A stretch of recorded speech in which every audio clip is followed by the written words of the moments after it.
சந்தான மரபையே ஏற்படுத்தி கொடுத்தது.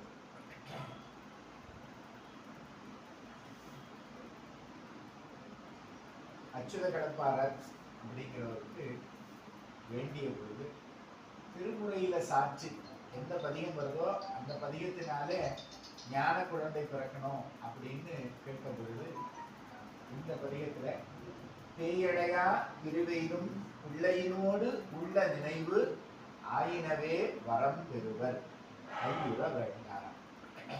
பதிகத்தை படிக்கிறவங்களுக்கு ஞான சந்தானத்தை நிச்சயம் பெருமான் நல்குவான் என்று நூல் சாட்சி பார்த்து